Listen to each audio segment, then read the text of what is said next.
Oke, bagaimana otomatisasi perpajakan yang hubungannya dengan subjek, ya subjek pajak. Kalau, kemarin kita udah bicara mengenai objek pajaknya, sekarang kita subjek pajak ya. Jadi, di setiap transaksi itu kadang-kadang kan subjeknya beda, bisa sama bisa beda. Nah, ketika beda, itu ada beberapa pengecualian, ya misalkan, suatu perusahaan tersebut, entah vendor, entah customer itu mendapatkan surat keterangan bebas, ya.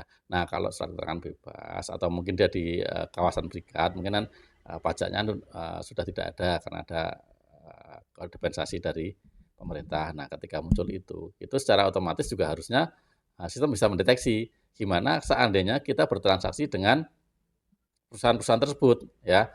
Jadi ketika misalkan, dengan perusahaan A, ternyata perusahaan A itu pajaknya bebas, ya jadi ya ketika dengan perusahaan A, itu PPN yang tadinya ada harus otomatis tidak ada. Nah, ini yang harus juga dilakukan otomatisasi karena biar nggak salah. Jadi biar tidak salah kita dalam apalagi untuk PPN ya, kalau PPh mungkin masih ini, kalau PPN sampai salah itu agak-agak, resikonya agak lumayan berat.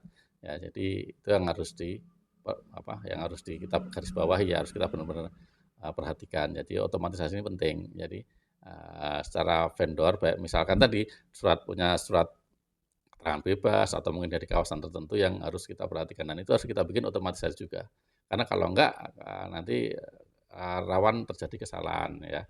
Ya untuk meminimalkan human error itu harus otomatisasi. Nah, jadi kalau untuk perlu, diskusi dengan, mengenai implementasi ini silahkan hubungin, silahkan DM kami.